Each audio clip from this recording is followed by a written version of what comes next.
Hello, everyone, and welcome to another episode of Reel Me In, a movie podcast, where you didn't really ask for it, but hey, I'm going to give it to you anyways. I'm your host, Chase Lee, and listen, if you stumbled across the internet because you were looking for some weird baking recipe that you wanted to impress your, girlfriend with or something, and you came across my podcast by accident and you're not a movie fan, maybe I can convince you to be one.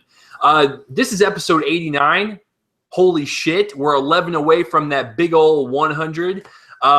So this week's episode, I have some movie news, a shit ton of trailers dropped this week, and of course, my review of Mission Impossible 5 Rogue Nation and the Vacation reboot, as well as the box office results for the weekend. But I'm not going to do this alone. It's my co-host of Top 5 Saturdays Live, which is on my YouTube channel, and I've been on his podcast, The Films Of, several times. It's Bryan Sudfield. He is back once again. What's up, guys? How you doing? He is he's feeling a little emo, a little Spider-Man 3 Peter Parker style with that hoodie. So, he's just he's sporting the wear. So let's not waste any time, Bryan, because I sent him the show notes this morning, and there's a lot to talk about. So let's go ahead and just jump right into it. But first, how would you guys this week? Was it good? Did you guys watch a lot of movies? Did you watch some Wet Hot American Summer miniseries on Netflix? Because that was fucking awesome. But it was genius, guys. Yeah, it's a fantastic series, but this is a movie podcast, okay? But I will recommend it, though, and Bryan recommends it, too. So absolutely. The first thing I want to talk about is, Bryan, have you played Five Nights at Freddy's, the video game on the PC, or have you? I only played the first game. I've only played the first one. Did you like it? Did you get scared? Well, when a horror thing scares me, that's something good. So wow. Yeah, I liked it. Wow, so it did scare you. Did you have to change your pants afterwards, or what was the deal? No. Oh, so it didn't scare you that much. Well, for all you guys that don't know, Five Nights at Freddy's it's a video game where you play this security guard at this broken down B-rated Chuck E. Cheese looking motherfucker, and you are in the security office and you're watching the doors and the cameras, and it's been known that these animatronics come to life and they will kill you. So you basically have to close the door and the windows and stuff to make sure they don't come in. You have to survive 5 nights. And as you can probably suggest, it gets a little harder as it goes. So it's being made into a movie. I'm actually okay with that. But the interesting part is the director that they found for it. And apparently it's going to be directed by Gil Kinnan, who directed Monster House, which I really enjoyed. And he also directed the Poltergeist remake. I did not see that. Bryan, did you see the Poltergeist remake? Nope. Okay, so we can't really judge it on that. So, I heard it wasn't that good. Yeah. So my question to you is: do you think getting kind of an unknown director to do this property will be okay since it isn't really well known? Well, the thing with the Poltergeist remake, from what I heard, it wasn't a badly directed film. It was just that the script made the movie very weak. And yeah. I mean, I love Monster House. It's such an underrated animated film that I think it should have won the Oscar the year it was nominated. But I think for him doing this, I think it's actually a good choice. Now, the thing I'm curious about the most, is this going to be a PG horror movie, like family? Is it going to be PG-13, or is it going to be hardcore R? I don't think it's going to be PG, because that'd be pretty fucked up. It's PG rated and your kids are sitting in the seat and they got their little popcorn or whatever ready to go. And the movie starts playing and then this fucking bear comes to life and starts eating people just so sadistically. I don't think we're going to go down the road. I think, I could see this going either one or two ways. They're either going to make it PG-13 and neuter the fuck out of it, or I think they might have the balls on it and go kind of like a ridiculous horror comedy R-rated type thing. So I can kind of see both. But as far as PG goes, no way. I don't know why I thought PG. I don't know. Someone said that the other day, and I thought it could be, but it probably won't be. So yeah, I know who fucking said it. It was Campia on Collider Movie Talk. No, it wasn't. No. It was not just Campia.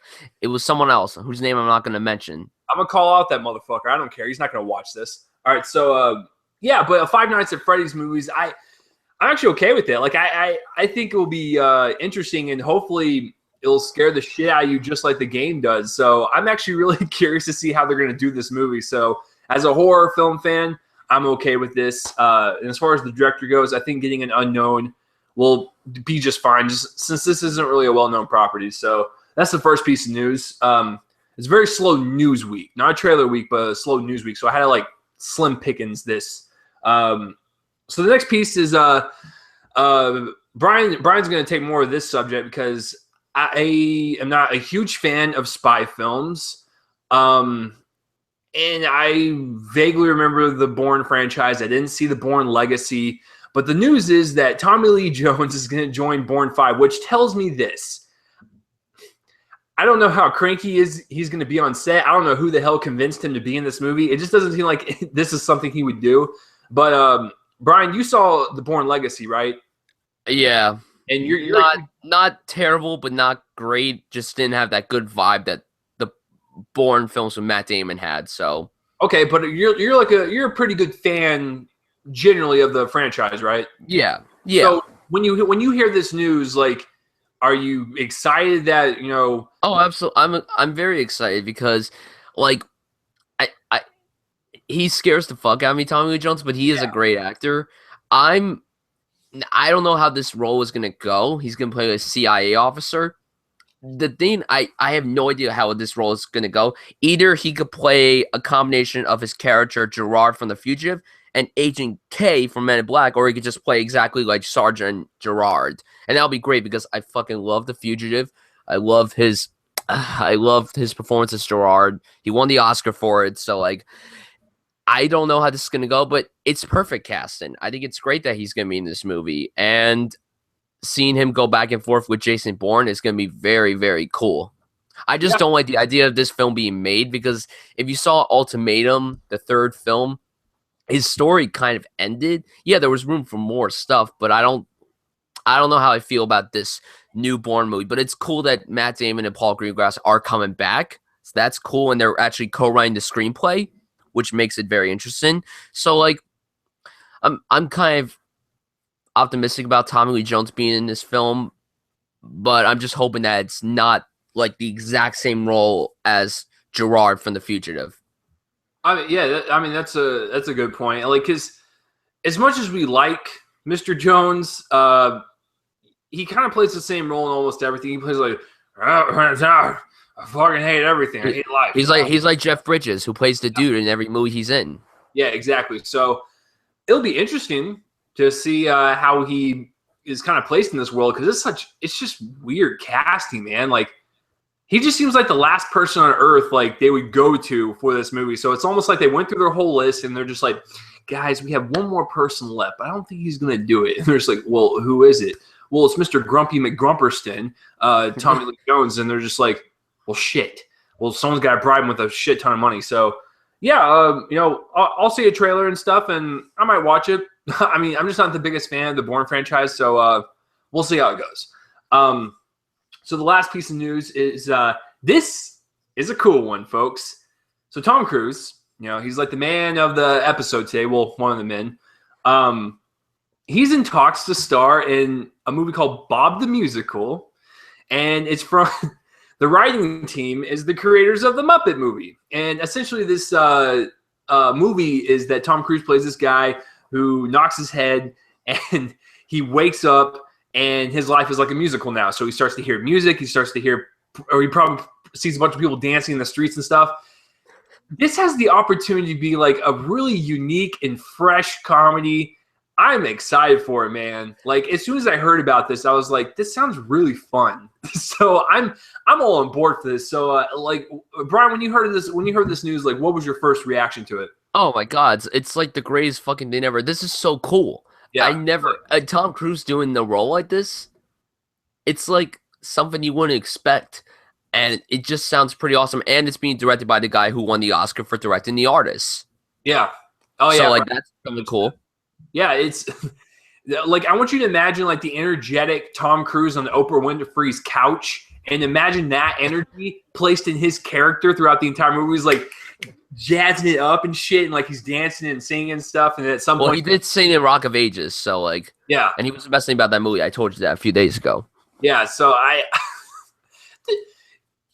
how could you bash this movie? It's almost like it brings a smile to your face. If you're having a shitty day, folks, and you hear that Tom Cruise is going to be in a musical about a guy that knocks his head and awakens to his life as a musical, it's from the guys that wrote the Muppet movie. Are you kidding me? And then the songs are the same thing. That Yeah. song, Man or Muppet, won the Oscar. It's such great news. Like, I haven't been this excited about a movie in a very long time. I'm assuming since we're just now hearing about this, we'll probably get a 2016 release. So look out for it. I don't know the release date. So that's it for the movie news, guys. Now let's dive into one of the longest sections of this entire episode, the trailers. So me and Bryan we're not gonna harp on one too long. We're gonna keep it swift, but we're also not gonna be like, this was good, go, go, go. But we'll go into a little bit of each trailer. So Bryan, as the guest, I'll let you go first. I gave you the list. Which one would you like to talk about first? I want to talk about The Night Before first.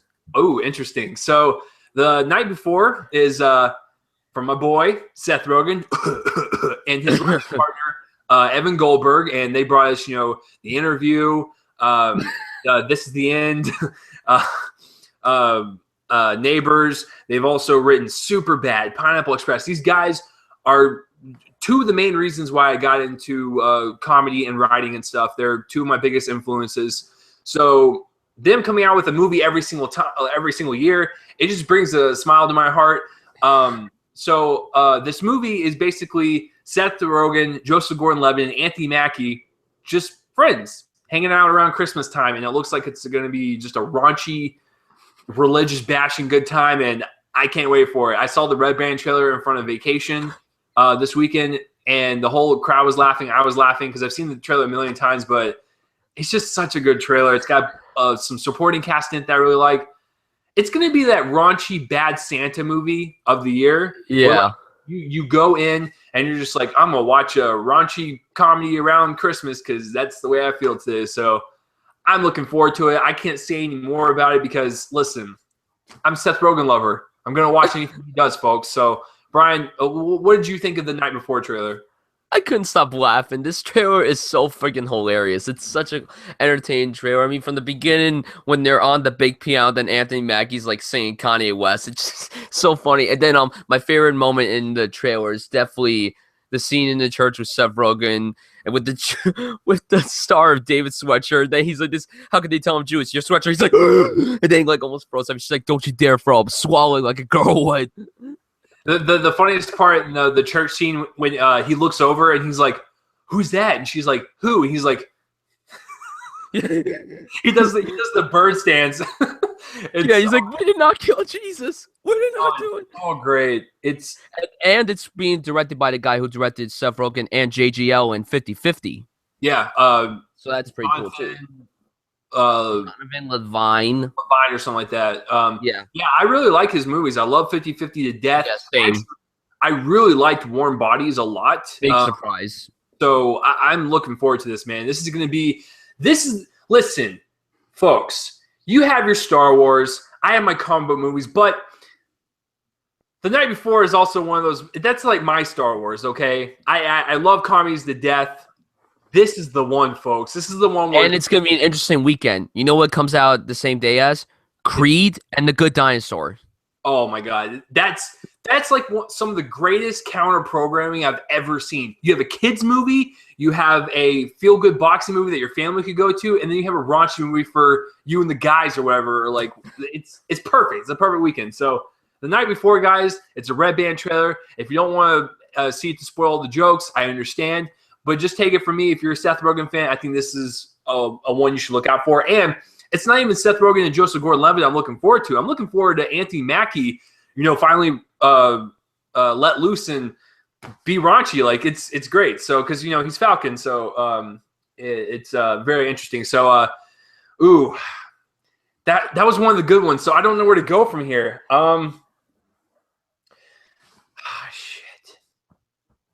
We'll talk about this one because Bryan really wanted to come on here and talk about it. We'll talk about Spotlight because it's a really interesting trailer. I mean, this is a star-studded cast. We have Bryan, help me off if I forget someone. Michael Keaton, Rachel McAdams, Mark Ruffalo, Stanley Tucci. It's a star-studded cast, and basically what the movie is the whole a scandal, I guess, back in the day with popes molesting young boys and stuff. And so basically, they work for a newspaper, right? Yeah, Boston Globe. The Boston Globe, and they're basically investigating it. So it's like a thriller. It's a thriller to kind of solve the mystery, if you will. It looks okay. Like I think I'm more interested in the subject matter. I know that sounds really creepy for me to say. I'm interested in it because it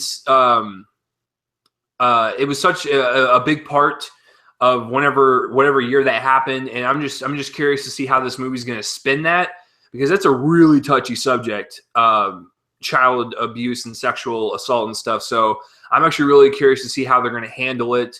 But it looks like a really cool little thriller. I'm willing to check it out. And plus, Michael Keaton, he's fucking Beetlejuice. He's the man. And I'll watch pretty much with anything in him in it. And it looks good. But I mean, that's all I got to really say about it. So it's a touchy subject around a thriller. So this should be interesting. So Brian, what'd you think of Spotlight? I really like this trailer. I'm like, the subject matter is interesting, but I'm more excited for the performances because it's a great cast. Ruffalo, Keaton, McAdams, Stanley Tucci, that guy from Mad Men who's just on the Wet Hot American Summer show. Oh, John Flattery? Yeah, the guy who's on like every movie, like he's in like everything. He was in Ted 2. So like it looks really good. I'm just excited for the performances. I say this every time someone comes up with this man. I need Michael Keaton to win some fucking Oscar. He could get nominated for this. I have no fucking clue what's gonna happen. You and I both know as hardcore movie fans that this Best Actor year is not Best Actor. I think he's gonna be in the supporting actor category. Really? You think? I think Mark Ruffalo is the lead in this movie. His name is first. I know he wasn't in the trailer that much, but I think he's the lead in this movie.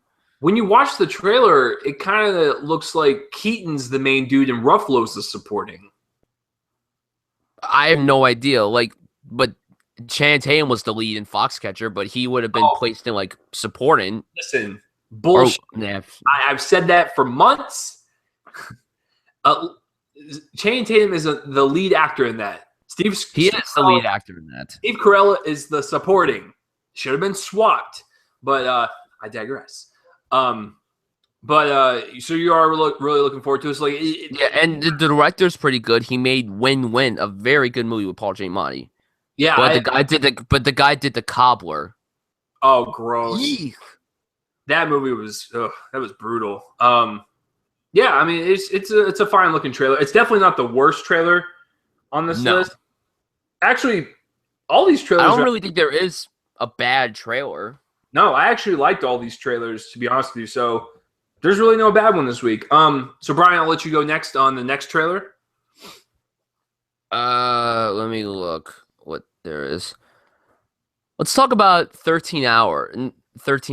Oh, here we go. Okay, so I'll let you go first on this one. All right. Okay. All you need to know, guys, is this is the new Michael Bay movie. That's it. That's all you need to know. That's all you need to know. Tell them what it's about. It's about these soldiers in Benghazi, and yeah, and I haven't really looked into this story, to be quite. I never even knew about this story until I saw this trailer. Yeah. So yeah, it's based on like true events about something that happened in Benghazi, and Brian, I remember hearing that Michael Bay's next movie was not going to be a major blockbuster film. And I was like, oh, so if he's going to go back to something a little smaller, then that's good, because generally he's fine or okay with those kinds of movies. And I watched this trailer and I was like, this is a Michael Bay movie. Yeah, I see some Michael Bay's touches and everything, but it doesn't look like your typical Michael Bay movie. It actually doesn't look too bad. Now, the thing I'm worried about is that every time Michael Bay has a movie coming out, he always has a good marketing team, because all the trailers are always good. Like, even though Transformers 4 was crap, the trailers were actually not too bad. And I wrote this on someone's status. I commented this when someone posted something about the trailer, and I'm not going to say this person's name. I said, you know what will happen? The marketing will be good, but the movie probably won't be good. This is what seems to happen with all Michael Bay's films, to me at least. But the movie could be good, but the movie is coming out in January. Okay, with all that aside, judging on the trailer only, is it a good trailer? It is a good trailer. And I gotta say this, John Krasinski, holy shit. Wow, that doesn't look like your typical John Krasinski character. He didn't even say one line in this trailer. I don't even know if he's gonna talk in this movie. I think he And will. if he doesn't, then that'll be pretty cool to see him I do something very different. think he's going to be the main character for sure. Here's the deal with the trailer. When you're watching it, it looks interesting and stuff because I don't know much about the Benghazi shit. I don't follow politics or world events because I don't read. But I've heard about it for months and months and months, so I know it's like a big deal. So I'm actually curious to see like a feature film based on the subject matter at hand.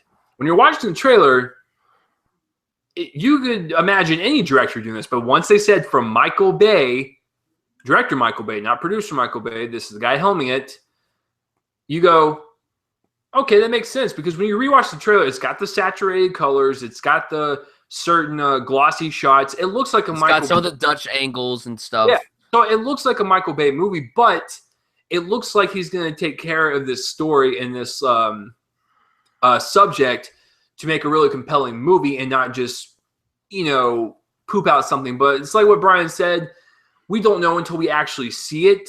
But as far as the trailer goes, it looks intense. It looks gritty. It looks like it's going to be emotional, action-packed. So I'm looking forward to it. But yeah, coming out in January kind of concerns me, but not really, because there's actually a lot of blockbusters coming out next January. Yeah, I mean, 13 hours looks pretty good in my book. I mean, I'm not going to rush out and see it, but I'll see it eventually. So yeah, 13 hours, a Michael Bay film. That's not Transformers. So the next one, oh man. Bryan, did you see, did you even know about this trailer until I sent it to you, the Blood-Sucking Bastards one? I actually didn't watch this trailer. I just want to tell you why. It's because, like, if it's like a horror movie, I kind of don't want to watch it because I feel like most horror trailers spoil the shit out of everything. So that's kind of why I didn't watch it. You can tell me about this trailer. Maybe I can spin it to you, and maybe I will convince you to watch it. So, okay. I listen, guys. I don't report on like small indie movies that cost like $10, but this one kind of caught my eye because, first of all, it's the title "Blood-Sucking Bastards." But I clicked on the trailer. I was like, all right, what are we in for? And it's an office setting, and all the coworkers become vampires because their boss turns them into vampires. And then a group of the main group of people, they kill all their coworkers. So because I saw Cooties, a movie that's based around a school, and the kids have like a disease, and like the teachers have to kill them. It kind of reminded me of that, and it looked like it was going to be a really cool, gory horror comedy. It looked like it could be fun. So if you're into horror comedies, check out the Blood-Sucking Bastards one. It stars the stoner kid from Cabin in the Woods, and it stars the kind of playboy dude of Cabin Fever, the blonde-haired kid. So it was like a matchup, but I liked it. It was a nice little fun trailer. So if you're into horror comedies, you want to see an office full of vampires and people just killing people, that's your movie right there. So Bryan, I'll let you go next on the next trailer. Black Mass. All right, here we go. So I've reported on this podcast that Black Mass, the first two trailers, Johnny Depp looks creepy and stuff, but tell the audience why this trailer was different from the previous two. Because it had more footage. The first two trailers were basically teasers. This is the official trailer where it's basically 2.5 minutes long. I rewatched the trailer again. I'm not quite fond of the song. It kind of reminded me of the Wolf of Wall Street trailer where they used Black Skinhead by Kanye West. I was okay with that. I mean, the song was okay, but it just didn't. I thought they would pick someone a little more darker. Yeah. But I'm still excited for the movie nonetheless. I think Johnny Depp will kill it. That's what I'm hoping. Even though he's in creepy fucking makeup, this looks like he's going to give a real performance because he's playing Whitey Bulger, who is one fucked up dude. And from the look of it, it looks like he's going to go back to the Donnie Brasco days, which is a really awesome gangster film, crime film, whatever you want to call it, with him and Al Pacino. The cast in this movie is just wow. I mean, if I missed someone, I apologize. You got Joel Edgerton, Benedict Cumberbatch, Dakota Johnson, Corey Stoll, Jesse Plemons, Kevin Bacon. You got Peter Sarsgaard. You got so many people in this movie. And it's being directed by Scott Cooper, who directed Crazy Heart, which Jeff Bridges won the Oscar for, and recently Out of the Furnace.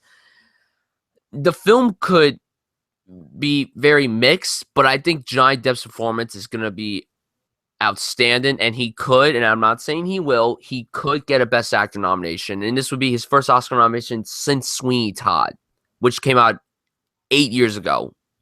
Wow. It looks really good. I'm really excited for this. Yeah, the first two trailers, like Bryan said, they were teasers, and they were more Johnny Depp scenes, if you will, like quick scenes like at a dinner table. This trailer focused on the whole cast this time, and it actually showed a little bit of everyone. And it looks like a cool gangster movie. And like what Bryan said, if this movie is mixed, Johnny Depp's performance will carry this entire movie. This is why everyone's going to go see this movie, especially hardcore film fans. We want to see Depp finally go back to why we love him in the first place. So this trailer is great. I can't wait to see it. Warner Brothers, stop pumping out trailers. I'm done watching them. Yeah, I don't think they're going to do anymore. The movie comes out next month. Yeah, like you sold me. Just chill. So that's it for Black Mass trailer. We have 3 more to talk about. So let's talk about the game-changing one, which is Beast of No Nation. Now, why is it a game changer? Because this is the first movie to actually open up in theaters and Netflix on the same day. This is from the director Cary Fukunaga, who directed the whole first season of True Detective, which is one of the most brilliant 8 hours of television you'll ever watch. Agreed. And it stars Idris Elba. And basically, this kid gets captured during a civil war within their nation, and he's forced to become a soldier, a killing machine, if you will, and Idris Elba recruits him. That's all we know from the trailer because it was kind of like a short tease. But since this is like one of Netflix's first movie releases, it's going to be really fascinating to see how it's gauged in theaters and if people stay home to watch it. So, Bryan, I'll ask you first. What did you think of this trailer? I mean, it's only a minute and a half long. It's like a quick scene, but did you like the tone of it? Did you like the vibe? Did it set up a good teasing method for you personally? Mm-hmm. It did. It set up a good tease for me. Like, I love Idris Elba, so I'll watch the guy in any movie that he's in. So that's why I'm really curious about the watch. And whatever the CJF. So I don't know. I'm not going to try to pronounce his name. I don't want to butcher it. Like you said, he did a great job with the first season of True Detective, and that's why the second season is going downhill, in my opinion, because he's not a director of it. He's just a producer behind it. But it does look pretty interesting, and I like how it's just one scene. I like how they don't really spoil it. It's like the Black Mass teaser. It's like the first and second Black Mass teaser. So it has that same vibe. But I'm curious about this movie. I'm probably going to watch it on Netflix because I have a Netflix account. And even if it does come out in theaters, it's probably not going to come out anywhere here in Jersey. Probably far, far Jersey. So, yeah. I'm curious about this movie, and I'll probably watch it at home.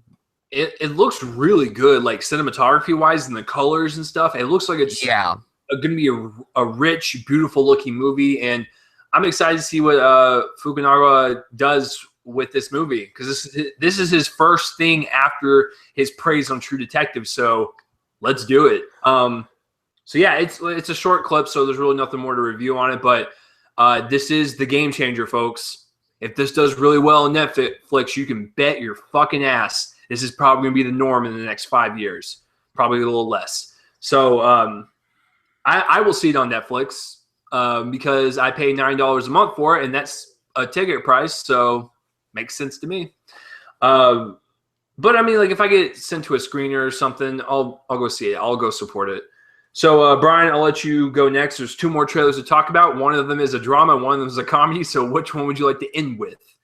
We should end with the comedy. Okay, so go ahead and introduce the next one we're talking about. The next trailer is for a movie called Room just Room. It's with Brie Larson. Yeah. And now I was actually not gonna watch this trailer originally because it's an A24 film, and generally A24 films I like to go in without watching the trailers. Just for indies in general, I like to go in without watching it. If they release another trailer, because this is just a teaser, I'm not gonna watch another trailer for this because I'm already sold on it. So with Brie Larson, and then her and her kid, I don't know, is it a son or a daughter? Because at one point the kid had long hair, so I couldn't tell. Was it a son or a daughter? Um, I don't really remember. we have a 50-50 shot, so just choose one.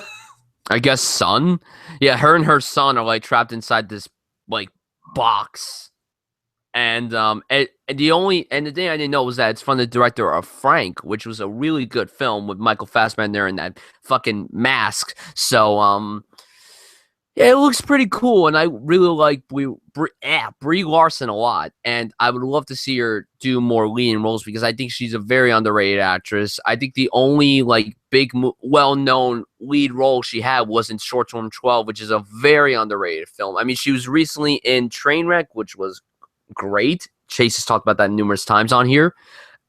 It does look pretty good. It looks intense, and I'm looking forward to seeing it. I don't want to watch any more trailers. That's it. Right? Like, this is supposedly a teaser, but in that whole minute and a half, they show a lot of stuff. And it hooked me. I don't need to see any more. It's basically Brie Larson and her kid in a room. That's it. And apparently it's based on a book, and I haven't read the book, nor do I want to. I want to have the twist or the surprise in the movie spoiled for me when I watch it. Brie Larson is the type of actress... She's like the 1-2 punch, man. Not only is she absolutely freaking gorgeous, she's actually a damn good actress. It's not just looks with this woman. She can deliver. And Brian's right. If you have not seen Short Term 12, do yourself a favor. It's on Netflix. Please watch it. It was my 5th favorite movie of 2013. It was unbelievable. It's the type of movie that was made for like $5, but it's the performances and the emotions you get out of the characters, and she's one of them. She's the main person, and there's so much going on with her character. It's very, very layered, and you feel for her. Like, she can convey that across very, very well. And, of course, Trainwreck. She's very funny in Trainwreck, and she's I saw the movie Digging for Fire. She was also in. I didn't really care for the movie, but that's another story. But, I mean, she's popping up everywhere nowadays, and I'm just excited to see where her career goes. So Room looks excellent, but Brian's right. A24, I love you, but I do not want to watch any more trailers of this movie because that teaser trailer showed a lot. So Room, check it out. If you read the book, please let me know down below what you think of the book and if you're looking forward to it. So here we go. The last trailer. The leaked version dropped like a couple days ago. Brian said he saw it in front of Mission Impossible, which I fucking didn't. Alamo Drafthouse. What are you doing? You didn't have that in front of it. So Paramount actually dropped the trailer literally 2 hours ago. So I was like, Brian, we're going to add this to the list because this is an iconic comedy to some people, and then to some other people, they don't like it. So first of all, I have to ask you where your stance is on the first one. Did you like the first Zoolander? Yes. Okay, I love the first one. It's and I said it in one of my other videos I did this week for Tropic Thunder. I like Ben Stiller directed movies way more than Ben Stiller plain acted movies. I think his directed movies are absolutely hilarious. You have Zoolander. Zoolander's the second best in my opinion. I think Tropic Thunder is his best directing wise. Well, yeah, it's Tropic Thunder, Zoolander, The Cable Guy. The guy directs like some of the best comedies. So Paramount dropped the teaser trailer for Zoolander 2. Now, this isn't a long trailer. It's like 1 minute and 40 seconds. Did this teaser, Brian, satisfy your urge to like go, yes, I want to see this movie now? If God exists, then why did he make ugly people? Exactly. It's like, yes, I'm excited. I love the way the trailer starts. You think it's just some like space scientific film, and then you hear someone who rips off Stephen Hawking, and at first I thought it was him, but then at the bottom, at the end of the trailer, it said narrated by like David or something. I don't know who the fuck David is, but okay. it's just him just saying stuff, and then it says Zoolander 2. He's like, Two-lander? Zoolander I? No, it's Roman numerals, but I'm not Italian. Wow, you are so friggin' stupid. It's insane. Oh, that was so great. Listen, Zoolander is the type of comedy where they rely on stupid humor, kind of like Dumb and Dumber, which I totally like because they make fun of models, like male models and stuff. And it's just a funny movie. It's just a funny, good time to where you can just laugh at stupid humor, and it's glorious. So the Zoolander 2 teaser trailer, I'm super pumped. I cannot wait to see it. I'm excited. But here's the deal, though. I was excited to see Dumb and Dumber. I was excited to see Horrible Bosses 2. I was excited to see Hot Tub Time Machine 2. Usually comedy sequels are not that good, but if there's any indication that Zoolander 2 might break that barrier, the teaser trailer did it for me. It was stupid, ridiculous, and it was everything that you want from a Zoolander trailer. I think it could be good. Ben Stiller hasn't really made a bad movie directing wise, and like, listen, Dumb and Dumber 2 was different because Farley brothers haven't really done exactly the best movies in the last like 6 years. Horror Bosses 2 wasn't from the director of the first one. Hot Tub Time Machine 2, which I didn't see, I can't comment on that. That was just, I don't know, I didn't see it, so I can't comment on that. Listen, the only directed Ben Stiller movie I have never cared for is The Secret Life of Walter Mitty. I actually like Walter Mitty. I don't love it. I was disappointed by it because I thought it looked really good from the trailers, but it's his best movie visually. Yes, that's what I was going to say. Like, the cinematography is good. That's it. Everything else, it just seemed like one long-winded commercial for a vacation. So, but Zoolander 2 looks like... Vacation. Oh, God. Folks, if you're listening to this podcast, I just want to let you know you're in for a bumpy ride. Literally. Anyways, the Zoolander 2 trailer looks great. Can't wait. So that's I can't wait for a full trailer. I'm very excited for a full trailer to come out. That's it for the trailers, guys. We went a little long on this one, but hey, a lot of trailers came out. So we have 2 movies to review. We're moving on to the meat of the podcast. Now, I don't know what you guys want to start with and what you want to end with. Bryan has no idea what I thought of both of these movies. I think it's pretty obvious that I might be in the majority of people that think of both of them as what they are. I'll let Bryan choose. Bryan, would you like to start with Mission Impossible or Vacation? Vacation. I didn't see it. I'm going to say that right off the bat. I didn't see Vacation, so. Oh, here we go. Okay. I'm probably going to ask you some questions, so. Oh, feel free to. All right. Go ahead. Start off by saying how you were going to, what were you expecting going in? Like, what were you thinking before going in? Bryan, sit back and get your popcorn. All right, so. Oh, man. I don't have popcorn on me. Nick Yakabuchi, if you're listening to this, I watched your video. Nick Yakabuchi is a film critic just like me and Bryan. He basically tore Vacation to shreds. Like, he literally stuck his fist up its dirty, sweaty asshole and spread it so far apart that it could sit on a fire hydrant comfortably. He was too nice on that movie. This movie is fucking garbage. And I have been waiting for 24 hours to fucking rip this thing a new one. I have vouched for many of these filmmakers and Ed Helms for years. Now, I look like a sadistic asshole because this is not even a movie. It's a bunch of gags put together very lazily and does nothing to the original movies. So let's begin. Let's start with what I was going to expect going into this. The writers and the directors, John Francis Daley and Jonathan M. Goldstein, who wrote the first Horrible Bosses, I really like that one. They wrote the Horrible Bosses 2 movie. I actually like the second one. They wrote Incredible Burt Wonderstone. Did not like that. This one takes the cake as the worst thing they've ever done, and these are the writers that Marvel hired to write Spider-Man. Now, boy. Now, granted, Kevin Feige will probably, if he gets the draft or the first draft of the script and he's like, there's too many jokes in this and it's too raunchy, tone it down, he's going to tell them what to do. But the fact that they were in charge on vacation, and they were the writers and the directors, they were pretty much the end-all be-all, okay? They were the last line of defense before it went out to theaters. I vouched for those guys for years because I wanted to see where their comedy career went. This movie sucks so fucking bad. And listen, I've said this for years about Ed Helms. I like him in The Office. I really do. I even like him in the last 2 seasons when Michael Scott was not there.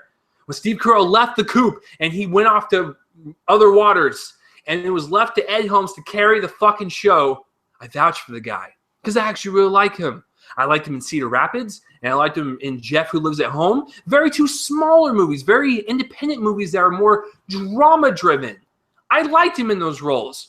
I even like him in the Hangover movies for what he does. But this guy, after seeing this movie, is not a leading man whatsoever. He cannot lead a movie.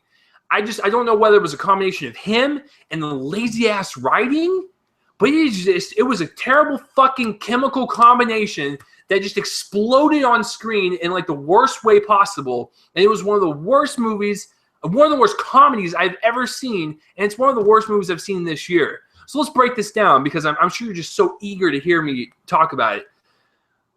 Let's start with the writing and the directing. There was no structure to this movie.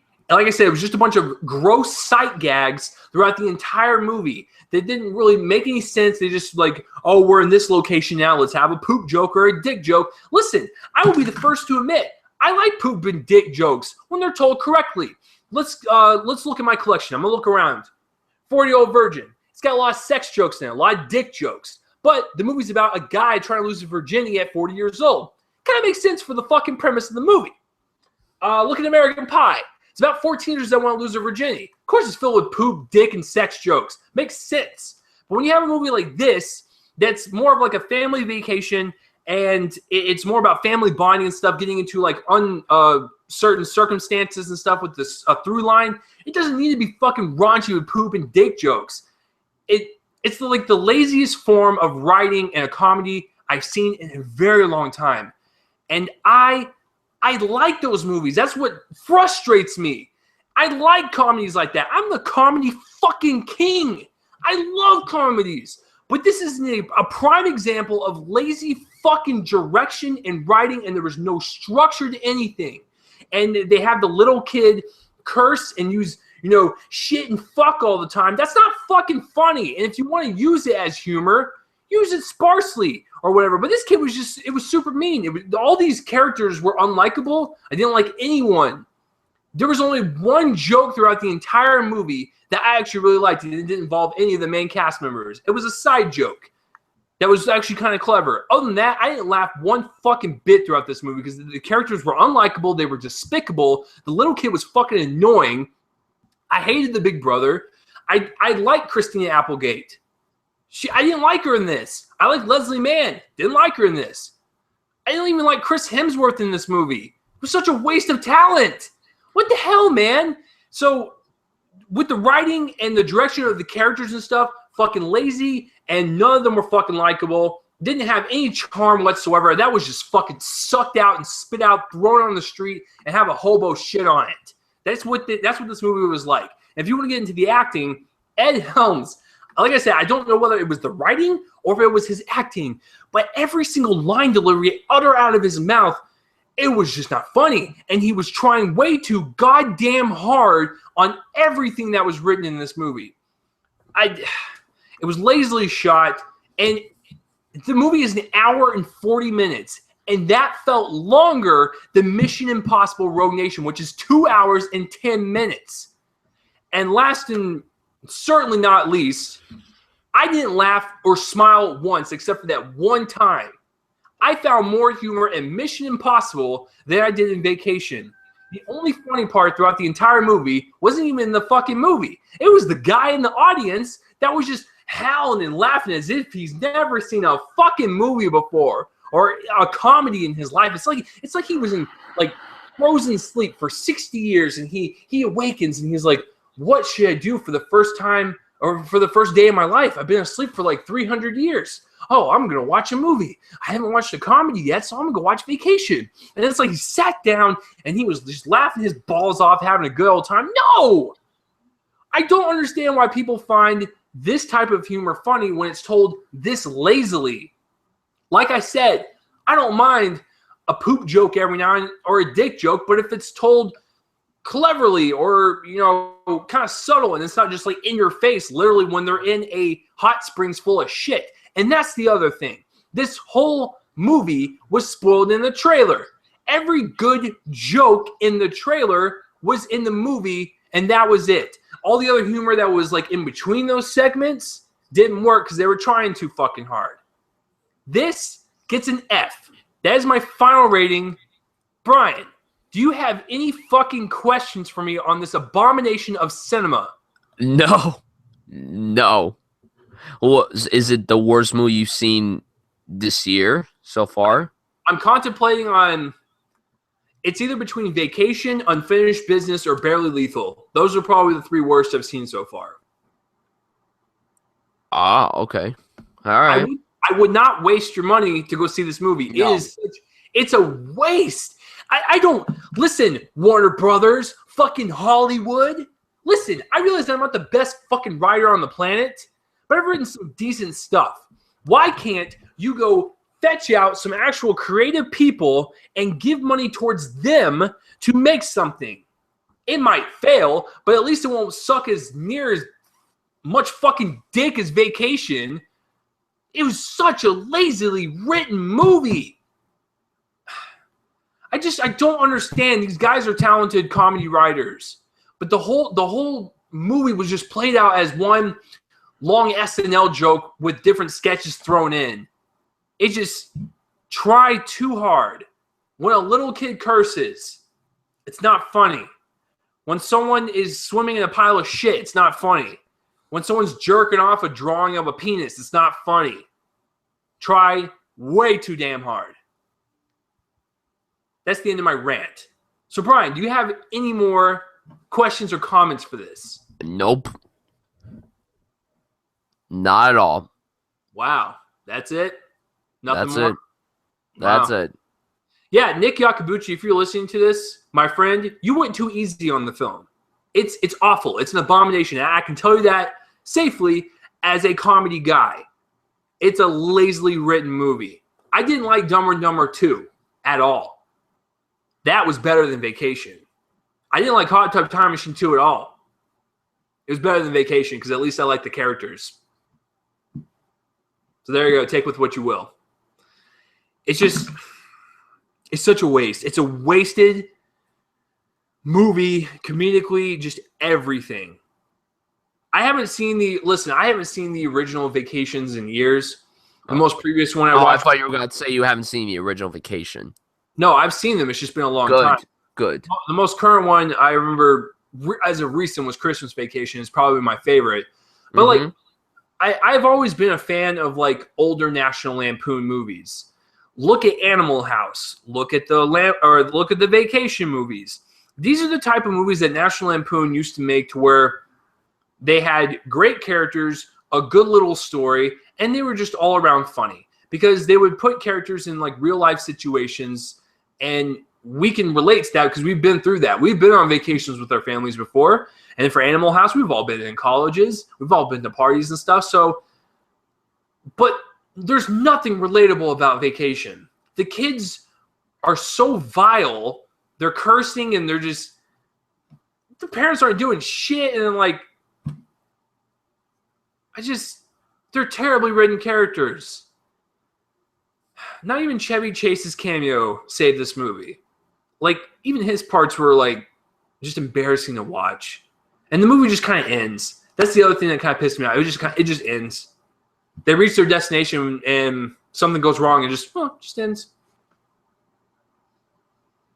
I walked out of there and I literally shook my head and I was like, that was fucking brutal. I haven't seen a comedy like that, a comedy, since Unfinished Business, where I didn't laugh at all. Like I said, I left that one part.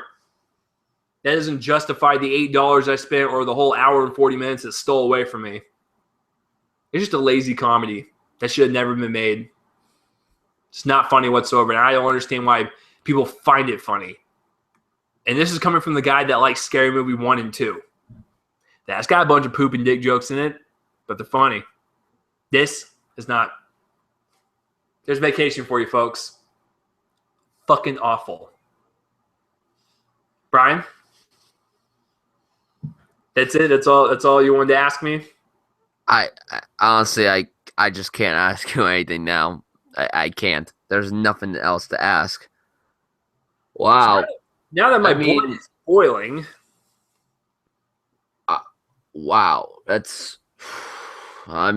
I feel sorry that you saw it. I feel really bad that you saw it. Bryan, here's what I'm going to tell you. I wouldn't see this movie at a dollar theater if I was blacked out drunk and someone dragged me to it and paid for my dollar movie ticket. I still wouldn't see it. It's nothing redeemable about it at all. Oh, and I think like one last thing to wrap it up. The biggest insult is they try to add like kind of heartfelt moments and dramatic elements in it, but it doesn't work. It's the whole Unfinished Business all over again, where you have this raunchy comedy that's fucking out of nowhere, and then they cut to something really dramatic and like heartfelt, and you're just like, that doesn't mix well. It doesn't mix well at all. Prime example, I'll go back to Judd Apatow again, because he's at least a damn good writer. Look at the 40-Year-Old Virgin. Look at Knocked Up. It's got raunchy stuff in it, but it's also got really good, heartfelt human moments in it because they're written well, they're acted well, and we can fucking relate to it. And you guys wonder why I like Judd Apatow so much. Because he writes relatable life situations. That's why they work. This does not work.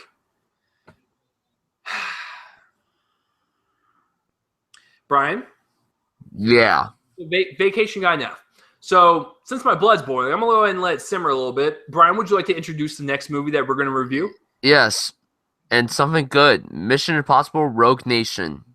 Okay. So, what were your overall thoughts around it? And first of all, are you a big fan of the franchise in general? And how do you think the preceding sequels have been? Have they been better than the original? Like how has the arc been for you? Well, it's been pretty satisfying. It's gotten better movie after movie, except for Mission Impossible 2. But like when 3 came out, it was good again. Then when 4 came out, it was something much different. It became great. And then this came out, and this film was fucking awesome. I had such a great time with it. I loved it. This is actually a really good summer. Like, we have so many great blockbuster films. Mad Max, Ant-Man. So many movies that just are so much fun, and that's what I wanted to go to when I saw this movie. I saw it in IMAX. Holy shit, it was so good in IMAX. It was just such a great time.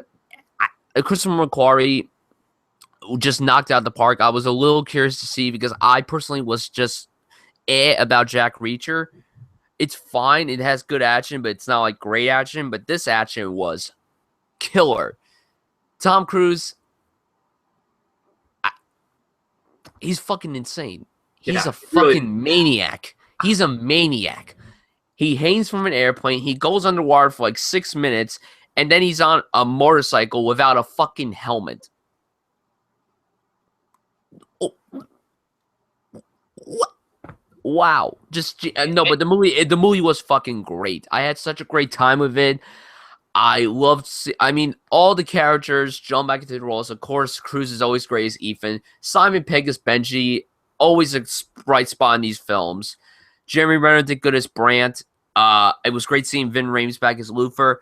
I loved the addition of Rebecca Ferguson. I thought she was such a great character. You had no idea if she was good or bad. Like, you had no idea. But even if she was, like, I'm not going to spoil who she is, but, like, she's still very likable, and she's really, really hot. She's really hot. All right? She's hot. So you don't fuck with her. Don't fuck with her. Because if you do, she will probably kill you with her pinky. All right, you gotta be careful when you're with Rebecca Ferguson's character from Mission Impossible 5. Alec Baldwin was pretty good. I like that he had some elements of his character from The Departed, so like that was pretty cool. And I thought the villain was pretty good because unfortunately the villain in Ghost Protocol wasn't even memorable. Honestly, I don't even remember the villain at all. I don't even remember what the villain was. I don't know if he was some like hacker or some assassin. I don't even remember. That's the thing. So like, and also like people have said this a lot. Like after the amazing tower sequence in Ghost Protocol, there's really nothing memorable about that movie. But all these action sequences, it's memorable from beginning to end. And honestly, part of me thinks this might be the best one in the series. I have no clue. I still have no clue. I've been saying this since I saw it on Friday. Is this better than Ghost Protocol? Is Ghost Protocol better? Who the fuck knows? Like, I just had a great time with it, and I barely had any problems with it. But once we talk about our negatives with the movie, I'll explain what my flaw was with the movie. But overall, I had a great time with Rogue Nation. Awesome. It's a great intro, man. And I coined that phrase on our show on Saturday. Tom Cruise is a daredevil hobbit. That's what he is. Like, this guy is fucking insane for the age that he's at doing these stunts. Listen, I'm not the biggest spy movie guy, but like I give every movie a shot, and I love Tom Cruise to death. He's a fantastic actor, and I will support literally everything that he's in. Now, a little backstory on the writer and director. The writer and director is Christopher McQuarrie. He actually directed Jack Reacher, which also starred Tom Cruise, and I did not see that one. So I had no idea how Christopher McQuarrie directed, but I'm a huge fan of his writing because he wrote one of the best movies, in my opinion, of all time, which is The Usual Suspects. And he won the Oscar for it. Exactly. So he's a really good writer, but I haven't seen his directing. This is incredible, man. I had such a great time with this movie. The movie flies by. It's so visceral. This movie grabs you by the throat and does not let go. It is an action thrill ride. It's probably one of the best edited, paced action movies I've seen in quite some time, where like you have your action set piece and then we go back to your talking scenes, but it doesn't go on too long, it doesn't go on too short, it's just right, and then it goes back to an action scene. It is non-stop. It's a great thrill ride. This is my favorite one, because like what Bryan said, I will resound that. Is the fourth one. If I went up to anyone right now, if you're not like a diehard fan of Mission Impossible, everyone knows the Dubai scene.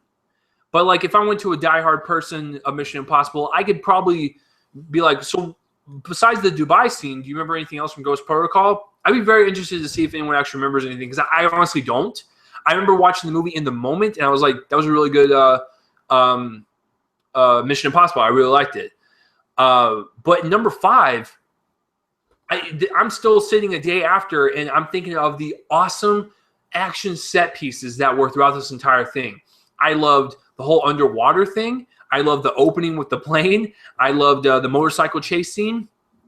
I loved the interrogation. Well, not the interrogation, but like a scene with him and Benji at the end with the bomb and stuff. Like, all of it was filled with tension and suspense, and that's what you want out of an action movie. Christopher McQuarrie, dear God, please do more movies like this. Because I heard Jack Reacher was kind of like this, so it was kind of But as far as Rogue Nation goes, dude, I'm on board. Anytime McQuarrie slaps his name on something, I'm running to it. So the action is fantastic. It's paced beautifully as an action film. I loved all the characters in it.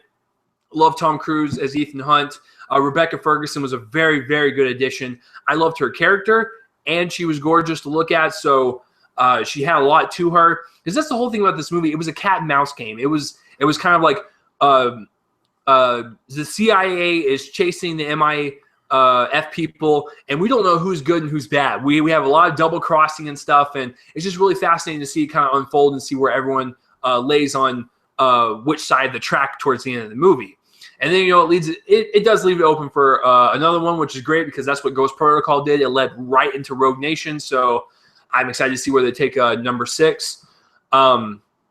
So yeah, the acting is fantastic. I really like the whole cat and mouse aspect, and you had no idea who was good or who was bad because it was the believability and the acting. they pulled it off so well.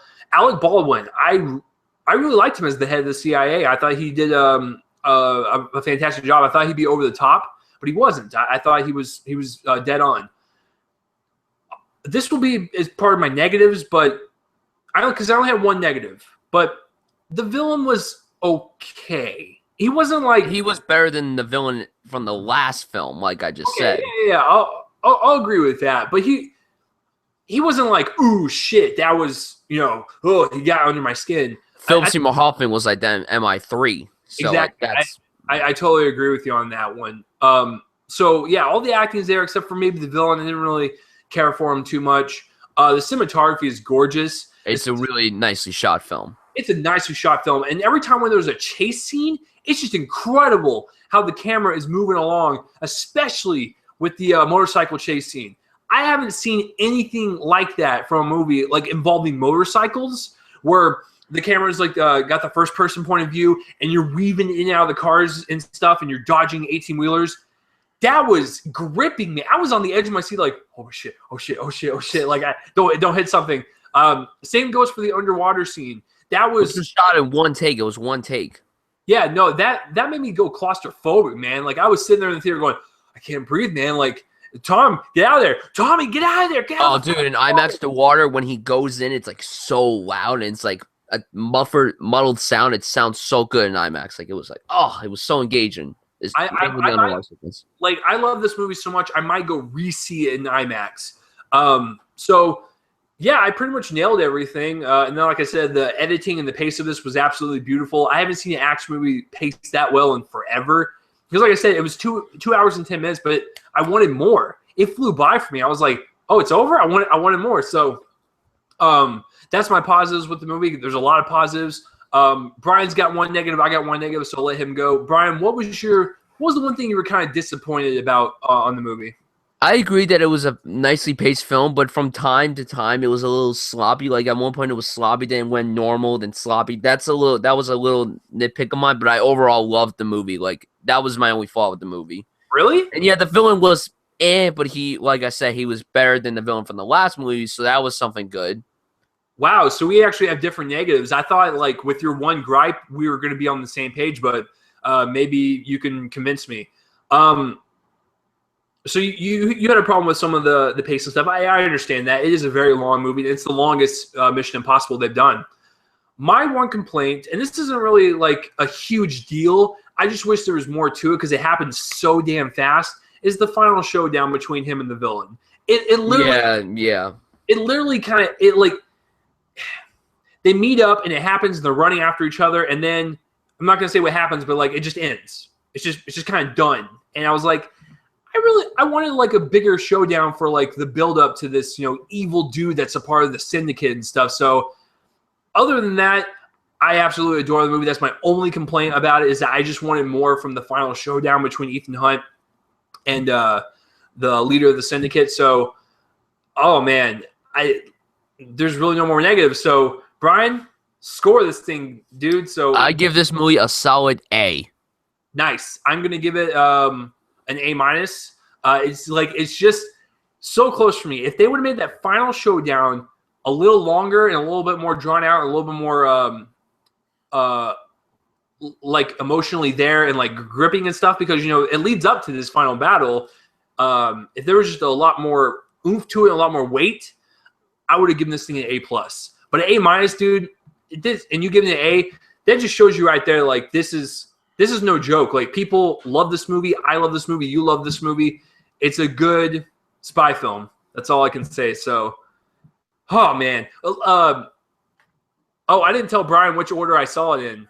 Brian, do you want to guess which movie I saw first? No. I feel like you saw Vacation first, but I could be wrong. I saw Mission Impossible first. So after Mission Impossible, I was so hyped up. I was so excited. I was like, I'm going to give Vacation the benefit of the doubt. So I was like super happy and stuff. And then my dreams were crushed as soon as I got out of Vacation. So I saw MI first. So my advice, go see MI 5. Spend all your money for it. My advice for Vacation, please go die in the grave next to John Hughes so he can punch you. I want Vacation to go be buried next to John Hughes and Harold Ramis. They can just like punch the shit out of it. Oh man, that fucking movie, man, ridiculous. So that's it for our movie reviews, guys. Mission Impossible 5, A- for me, A from Bryan, and then F for Vacation for me. So that will do it for the reviews, guys. So the portion right now, box office results for the weekend. Now this is going to be really interesting because Bryan has no idea what the numbers are. He didn't look at them because I tell him not to, and so he kind of has no idea. He might. Of what I don't think he has an idea of what 2 through 5 is. So, Bryan, buddy, go ahead and take it away and 5 for me. Oh boy. Okay. 1 is Mission Impossible. I'm just gonna say it right off the bat. Okay. 5 Minions. 4 Pixels. 3 Vacation, 2 Ant-Man, and 1 Mission Impossible. Oh, if I'm right, I'll be so shocked and surprised. You are not right. You actually, if you would have swapped 4 and 5 and 2 and 3, you would have got a perfect list. So with that being said, Pixels is number 5 with 10 million. This movie's tanking hardcore. I just want to let you guys know that. I'm super glad because I did not really care for it. But if I had to choose, I agree, it sucked. Whoa. If I had to choose between Pixels and Vacation, I'd choose Pixel any day of the week. I'm sure you would. Who wouldn't? Yeah. So right now, Pixels has got 45 domestically, which is in the U.S. and Canada, and worldwide it's got 102 on a budget of 88. Guys, needs to make about 170, 175 to break even. That's a long way to go. So it's definitely, I don't think it's going to make any profit. So sorry. Number 4 is Minions with 12.2 million. And pop-ups will stop going off my computer. That movie really doesn't deserve any money, in my opinion. Such a disappointment. It was kind of disappointing, but I'm not going to poo-poo on it just because, like I said, Vacation made me like hate life. So Minions was like a huge. Yeah, I understand. Minions is like gold compared to it. But Minions domestically, it's got 287. Worldwide, it's got 854. So it's about. Great. It's gonna make $1 billion. I know it's gonna be close to $1 billion. I don't want it to make $1 billion. No. It's like 120 something away from reaching Despicable Me 2, but it's still got 66. No. 46, sorry. Apparently, I'm really good at math, ladies and gentlemen. 146 million to reach $1 billion. It could do it on a budget of 74 million. So, dear God, it did make its money back plus some, plus a lot. So, number 3 is Ant-Man with 12.6. That's so low. No, don't worry. When I get to number 2, it's disappointing, but when I tell you the number, you'll be kind of okay with it. Okay. So Ant-Man with 12.6 million, doing pretty well actually. Domestically, it's got 132. Worldwide, it's got 291. So for that type of movie, it's good because the budget was 130. So you double that, it's about 260, and add a little bit for marketing and stuff. They're probably in the profit zone about maybe 10 million right now. So they're not dancing around too much at the Disney offices, but that's still a really good number for Ant-Man. So I'm proud of it. It'll definitely reach 300 million worldwide in the later weeks. So here we go, guys. You know it. Number 2 is Vacation, and number 1 is Mission Impossible. But how much? I don't want to guess. Not guessing. Absolutely not. Vacation came out on Wednesday before the 31st, so that was the 29th of July, and it came in at number 2 with 14.8 million. Ooh, that's low. That's pretty bad, but since it came out on Wednesday, its 5-day run is at $21 million domestically. The budget is not listed. I think it's a cheap budget. I don't think it's that. Yeah. I think it's like 35 or something. Ooh, probably less than that. I would say it's like in the 30s. It's definitely in the 30s. Well, if that's the case, they still need to make like 60 to 70 to break even. And with the bad word of mouth in this opening, dude, this movie's going to get fucking buried. Especially after I give out number one and stuff, we'll go over all the movies coming out next weekend. It's going to get fucking buried. So number one, Mission Impossible Rogue Nation. Bryan, I want you to go ahead and guess how much it made. $50 million. Pretty close. 56. Nice. It's a pretty good number for Mission Impossible. Worldwide, on its first weekend, 121. Not nice. Bad. Its budget is unknown, but I'm assuming it's probably in the realm of 150 to 200 million. So that's awesome. I'm really glad it made that many. I was about to say that many numbers. God, my fucking grammar's off today, as it always is. I'm surprised it made that much money, but I'm really glad. But for next week, we have, Jesus Christ, we have the Fantastic Four, The Gift, Ricky and the Flash, Shaun the Sheep, the movie, and we have 3 limited release independent films. What the fuck? Like, plus all the movies that are out now? Wow. Like, everything's just going to get fucking buried. So, Bryan, if you had to guess your top 5, or not top 5, but let's do at least top 3. If you had to guess a top 3 for next weekend, what would you say? Do you think Fantastic Four is going to beat Mission Impossible for an opening weekend? It could. There's a 50-50 chance it could. I don't know if it will. If it doesn't, if it's not number 1, it will probably be number 2. It's definitely going to be in the top 2. I'm gonna hold you to that. I think I'm gonna say Fantastic Four will probably be number 1. But the only reason why I'm kind of hesitant to take that bet, because you're probably gonna win it, is that there's so much stench from the other 2 Fantastic Fours. I don't know if it's gonna alienate a lot of people from it. So yeah. And then there were people who were like, "Oh, I don't know if I want to see this because of all the rumors surrounding Josh Trank and stuff," which I don't care about. I just want to see a good movie. Exactly. I'm like, you guys fucking know. Look at my background. I like comic book movies. I'm gonna watch it. I'll probably see it twice. I'm just hoping it's good. That's all I ask for. I just want a good comic book movie. So Bryan says Fantastic Four will probably just get edged out by Mission Impossible. I think it could actually take it, but with the positive word of mouth of Mission Impossible, I don't know if it probably won't have that big of a drop off from 56. It'll probably maybe drop off to low 40s, high 30s maybe. And if that's the case, if Fantastic Four can open up to like a $40 million weekend, it'd probably be very close actually. It'll probably be like neck and neck. So I'm actually really curious to see what the numbers are. So that will do it, guys. Episode 89 in the bag, son. I'm sure Bryan's ears are bleeding very profusely from me ranting on vacation a lot. We had a good time talking about Mission Impossible. A lot of trailers dropped, a lot of news dropped. So, Bryan, where can the kids find you online? You can find me on Twitter at BryanSuts98 and YouTube.com/Bryan Sudfield. Awesome. And all of his links in the description will be below in the description. You can click on him, go subscribe and follow him. Twitter, for me, it's @RealChaseLee. YouTube, it's youtube.com/Shabunic75. But like I said, all my links will be in the description below as well. If you are watching this on YouTube and you want to listen to an audio-only version of this podcast, link will be in the description below for you, just in case you don't want to see my face or Bryan's face and you just want to listen to us.